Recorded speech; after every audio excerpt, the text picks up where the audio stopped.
Thank you. Oh, thank you so much. I needed a lift like that because it's been such a tough week. You know, we've got so many traffic problems out there today. It's raining and storming, and I-90 was closed for repairs most of the day, and that really messed up the traffic, and it's particularly bad for people on Mercer Island because if they want to come into town, they've got to drive through Renton, and that's really scary for them. It's terrifying for them. They have to lock their doors, and they stare straight ahead, and BMWs are getting sideswiped by Mavericks and Novas, and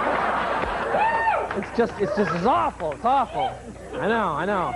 But at least they're fixing up the freeway. And, you know, they're also fixing up SeaTac. You may have read this, that they want to make the airport more pleasant. And they want travelers to get more of a feel for the Northwest when they pass through. And they've kicked around a lot of ideas. And you know how, like in Hawaii, you go to Hawaii and they give you those flower leis when you get off the airplane? Well, someone suggested that at SeaTac we could maybe drape gooey ducks around people's necks. But that was too impractical. The tanks and keeping them alive and everything was just too hard. And someone suggested putting local celebrities on the tails of airplanes, like that Eskimo, you know, that's on Alaska Airlines. The first candidate was Cody, but then they realized you could only do that on wide-body jets, so that one's out, that one's down. And they finally, though, they did come up with some good ideas, and we got a hold of the list, and we thought you might be interested in the Northwest type of changes you'll be seeing at SeaTac. For example, all the airplanes will leave their turn signals on when flying over Ballard, which is... That's good. Okay, obviously, they're going to do that one. That's a good one. All the motion sickness bags will be tested and certified by Mariners fans. They're obviously the experts. They would know. At the Northwest Airlines VIP lounge, you can drink microbrew beer with the cockpit crew, which is good.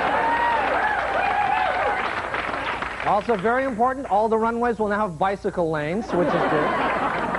In the event of an emergency landing in Tacoma, the airplane seat cushions will act as a bulletproof vest. That one, obviously, a very important advantage there that we've got now. People are going to like that.